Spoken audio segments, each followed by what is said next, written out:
here. Now there are a few tools that you can use for removing parts of layers. We'll look at the eraser tool in another movie. For this one, we want to look at the scissors tool and the knife tool.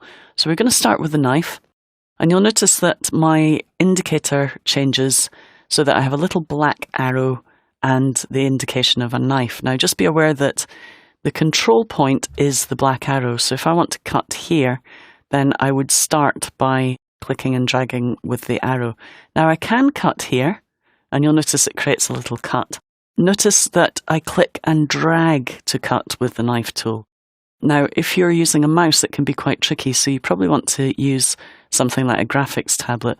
And if you're unsure exactly where to start cutting from, you can actually cut from outside the shape, and sometimes that's a nice way to give you a kind of lead in to your cut. And then you can click and drag to create the shape that you want to cut. And there we go, I've created my first cut. If you're not happy with it, just do a couple of practices.